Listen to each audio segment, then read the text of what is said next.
Messi scores fastest Argentina goal in 2-0 win over Australia. 5 minutes before the end of the first half of Argentina's 2-0 win over Australia on Thursday evening, a chant rang out across Beijing's newly renovated Workers' Stadium.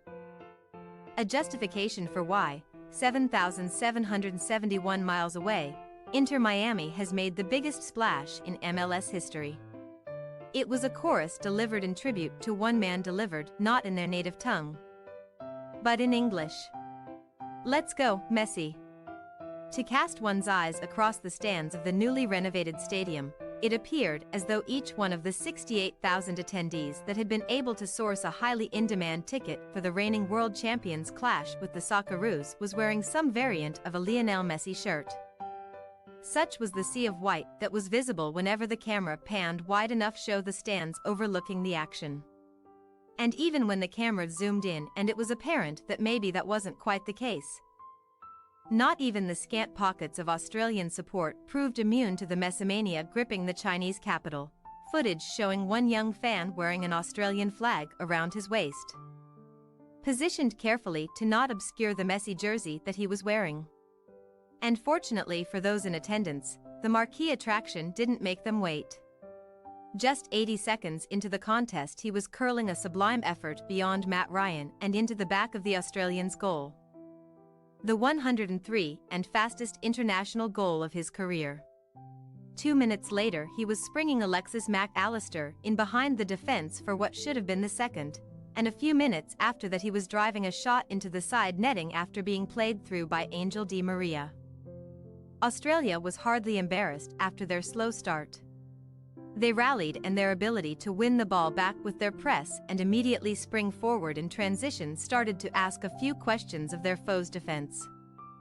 They probably should have gone level in the 28th minute when Jordi Boss picked out Mitch Duke at the top of the 6-yard box, only for his scuffed effort to be redirected onto the post and then claimed by Emiliano Martinez.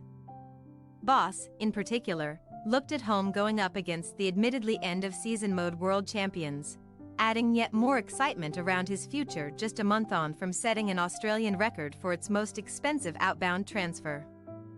Yet, for all their endeavour, Duke's attempt was the lone one his side would produce that would have quicked Martinez's pulse.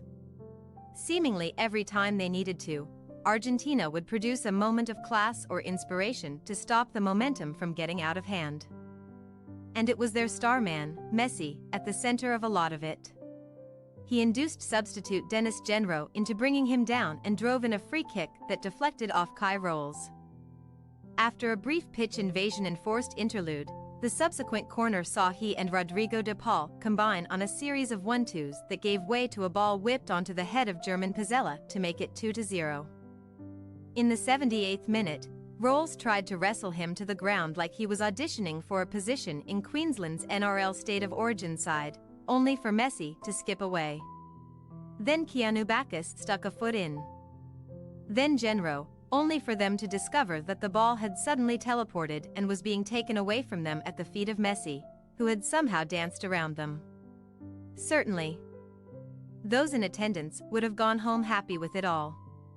Weeks of hype justified. The Argentine superstar was the #1 trending topic on the Chinese social media platform Weibo.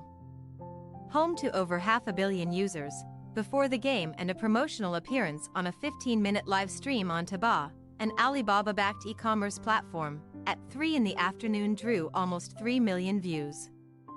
Messi and his teammates were reportedly unable to stage a training session before the friendly because outrageously passionate fans congregated in great enough numbers outside their lodgings to ensure they were unable to leave the hotel, according to local officials. And much in the same way that Messi's arrival at Inter Miami has seen ticket prices for future games climb as much as 1,000% higher, tickets for Thursday evening's game were going for up to 4,800 yuan $USD, 680, 980 Australian dollars according to local reports. In his pre-game press conference, coach Lionel Scaloni had soothed nerves caused by rumors Messi would only play a half by telling local media he will play the full match in principle.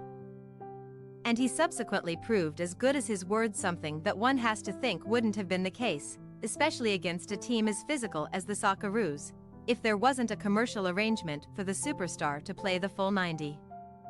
He will not feature in La Albiceleste's fixture with Indonesia next week, instead heading out on holiday before he reports to Miami.